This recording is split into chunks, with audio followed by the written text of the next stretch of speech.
एक बार की बात है, एक समंदर के किनारे पर एक छोटी सी बच्ची खेल रही थी। थोड़ी ही देर के बाद समंदर की बड़ी सी लहर आई और उस बच्ची की चप्पल उस लहर के साथ समंदर में बहकर चली गई। उस बच्ची को बहुत दुख हुआ और फिर पता नहीं उसे अचानक क्या हुआ और उसने उसी समंदर के किनारे पर रेत पर लिखा कि समंदर चोर है। थोड़ी देर के बाद थोड़ी दूरी पर एक लड़का उसी समंदर में डूबकर मर गया। लड़के की माँ जब वहाँ पर आई तो वो रोने लगी और उसने भी रेत पर लिखा कि समंदर हत्यारा है। फिर एक बूढ़ा आदमी जब उस समंदर के किनारे से जा रहा था तो उसे वहाँ पर एक मोती मिला जो कि बहुत ही कीमती था। आदमी ये देखकर खुश हो गया और उसने रेत पर लिखा कि समंदर दयावान है।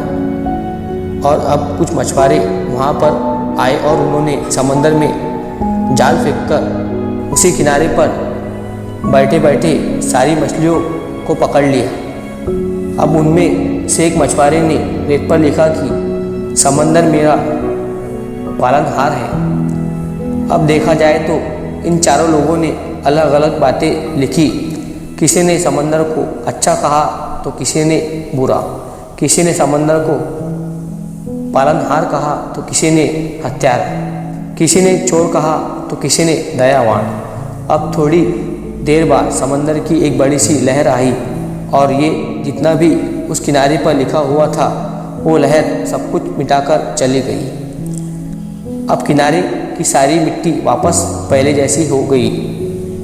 इस छोटी सी कहानी सब कुछ मिटाकर चली गई। अब किनारे की सारी मिट्टी वापस पहले जैसी हो गई थी। तो दोस्तों, इस कहानी से हमें ये सीख मिलती है कि भले ही लोग समंदर के बारे में कुछ भी कहें, समंदर अपनी ही लहरों में मस्त रहता है।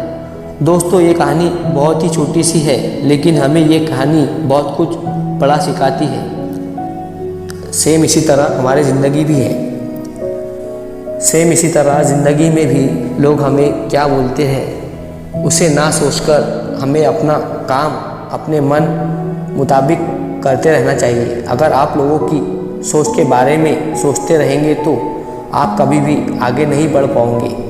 इसीलिए लोगों की बातों पर ध्यान मत दो। दो लोग कभी अच्छा कहते हैं तो कभी बुरा। अगर वीडियो अच्छी लगी हो तो वीडियो को लाइक करें ताकि यूट्यूब इस वीडियो को और भी लोगों तक पहुंचाए।